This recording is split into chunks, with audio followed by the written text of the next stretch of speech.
kadar görüşmeler devam edecek olsa da masada bizim istediğimiz yerin çok uzağında olunduğu bir gerçektir.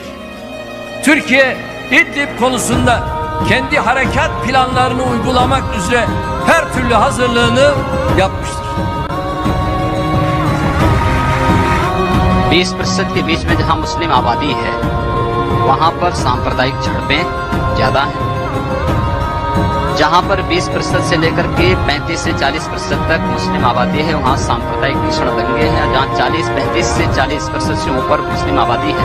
Sekretaris Negara Tamil Puligal Kaci Ilavenil mengatakan kepada India Today bahwa secara hukum sekitar 430 orang telah memeluk Islam dan banyak lagi yang lainnya tengah dalam proses menjadi mualaf. Perpindahan keyakinan itu disebutkan tidak lepas dari langkah mereka dalam memproses peristiwa runtuhnya dinding kasta yang menewaskan 17 orang.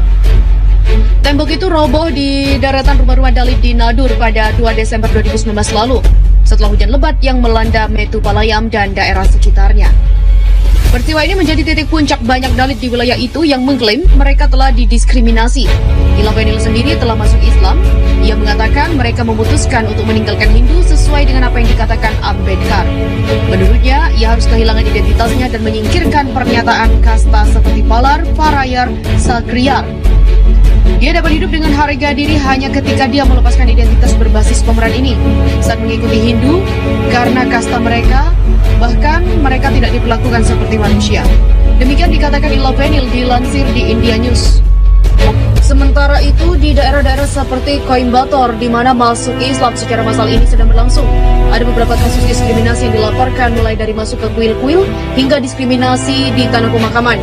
Diskriminasi terhadap kaum Dalit di toko-toko teh dan ruang publik, mereka masih dipanggil dengan nama kasta mereka. Meskipun banyak terutama generasi muda yang menentang ini, sebagian besar anak-anak muda kerap berbicara tentang keluhan mereka kepada pemerintah, namun suara mereka tidak didengar. Karena itulah mereka lebih memilih memperjuangkan harga diri dengan cara memeluk Islam. Abdullah, misalnya, mengembangkan sentimen dari banyak warga yang memeluk Islam.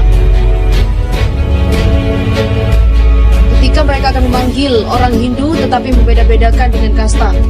Dan mereka memanggil Hindu tetapi tidak menerimanya sebagai satu. Begitulah dikatakan Abdullah. Dalam waktu yang mungkin tidak lama lagi, ya, sebenarnya memang Hindu di India akan rontok itu sendiri. Seperti seekor sapi bisa menjadi dewa itu, dan hari ini banyak disembah di kalangan para penganut agama Hindu, terutama yang saya maksudkan adalah Hindu-Hindu ekstrim itu. Semuanya orang Hindu memeluk agama Islam, konvertnya ke agama Islam. Tidak ada yang ke Kristen, tidak ada yang ke Buddha. Kenapa? Saat ini memang India, ya, diguncangkan oleh kekuatan yang lahir dari Zakir Naik beserta murid-muridnya ini. Kita berharap bahwa ketakutan dari orang-orang Hindu ekstrim bahwa tahun 2030 nanti tidak akan ada lagi pemerintahan Hindu benar-benar terlaksana. Ya, sebuah bank di India kena ras, di mana saat ini masyarakat yang ada di India berbondong-bondong untuk menarik rupenya, dan hanya dibatasi sekitar 50.000 rupiah per akun atau per rekening. Ini adalah berita hari ini, ya, hari Jumat ini, yang mungkin belum banyak beredar di Indonesia, tetapi sudah dirilis oleh India Today hari ini.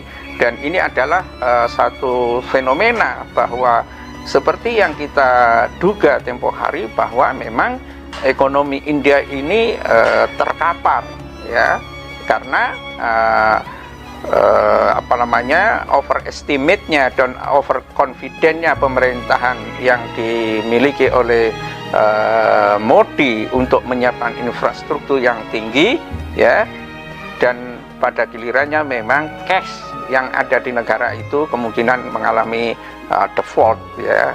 Ini saya kira pelajaran yang sangat penting bagi semua negara, ya, yang memang tidak memiliki cadangan devisa memadai, apalagi dalam bentuk dolar, ya.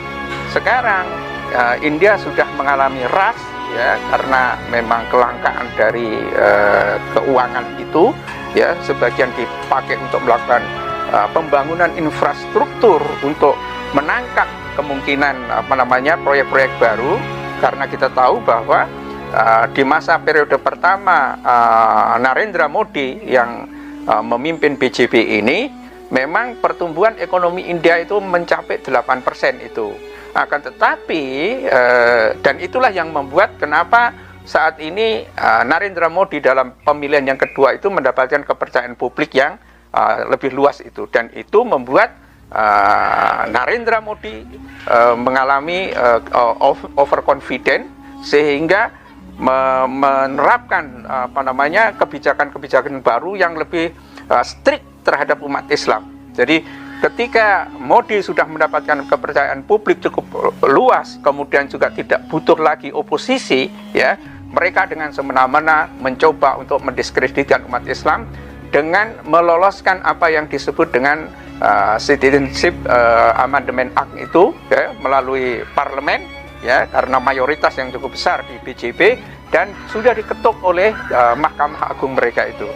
Tetapi perkembangan saat ini, ya, ini adalah perkembangan yang memilukan, dan kemungkinan kerusuhan yang terjadi di India itu akan berkembang, ya, secara meluas, karena orang akan banyak jatuh miskin, ya, tidak jelas nasibnya, dan akan berbuat apa karena memang ekonomi India betul-betul berhenti sama sekali. Ya, ini tragedi, ya, dari satu pemerintahan yang sombong, ya, yang bangun infrastruktur tapi tidak mikir sama sekali untuk memberikan rencana kontingensi, ya.